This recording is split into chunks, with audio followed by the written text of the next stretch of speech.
reference to Susan's introduction. I came to Berkeley in 1966, and that was the period in which the war in Vietnam was escalating. And here we are 40 years or so later, and we're involved in Iraq and Afghanistan. The reason given for our being involved in the war in Vietnam was to win the freedom of the Vietnamese. We have similar arguments today regarding the freedom of the Iraqis and the Afghans. Now, the war in Vietnam took 3.5 million Vietnamese lives and 50,000 American lives. The war in Iraq is difficult to calculate because the United States doesn't count the number of the people it's killed. It only calculates the number of our own losses. But the most reliable estimate I think I've seen is that somewhere between 500,000 and 1 million Iraqis have so far died in the war in Iraq. Now, why do I say all of this? Well, because the class I'm going to give is on the politics of freedom.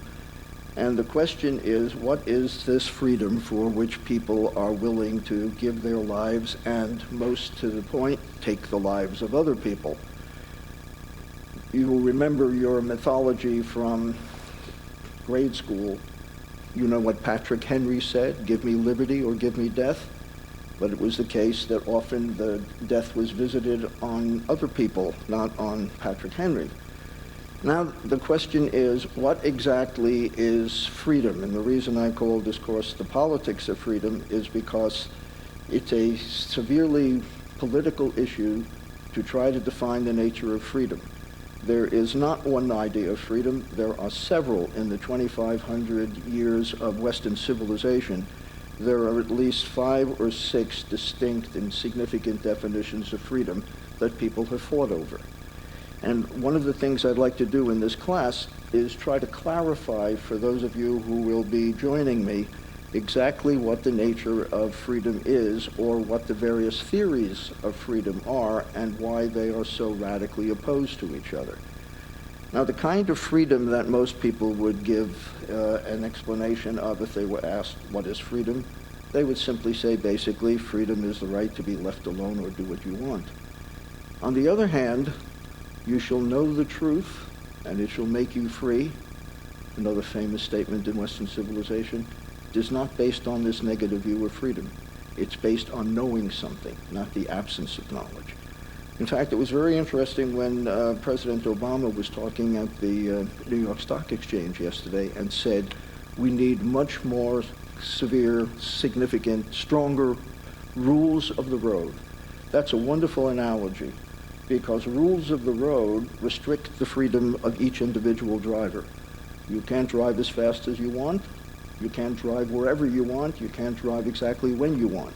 So the question is, are the rules of the road something that inhibit your freedom or something that expands freedom?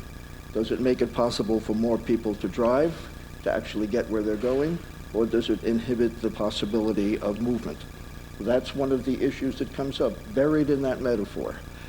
Now, rather than read for 6 weeks people like Locke and Hobbes and Rousseau and Hegel and Mill, which I'd love to do some other time, I'm going to find these themes in literature. So what I'd like us to do in this class is to read Death of a Salesman, The Stranger by Camus, a section out of Dostoevsky's Brothers Karamazov, the section involving Father Zosima, and Brave New World. I think I can show that in these novels and plays, the themes of freedom are critical, and the characters go to their death very often espousing the same sort of notion that Patrick Henry did. In fact, Linda, at the end of Death of a Salesman, in the Requiem scene, when everyone has left and she's alone with the dead husband who she's been with for her whole life, she cries out, finally, Willie, she says, we're free. I've made the last payment on the mortgage. We're free. We're free.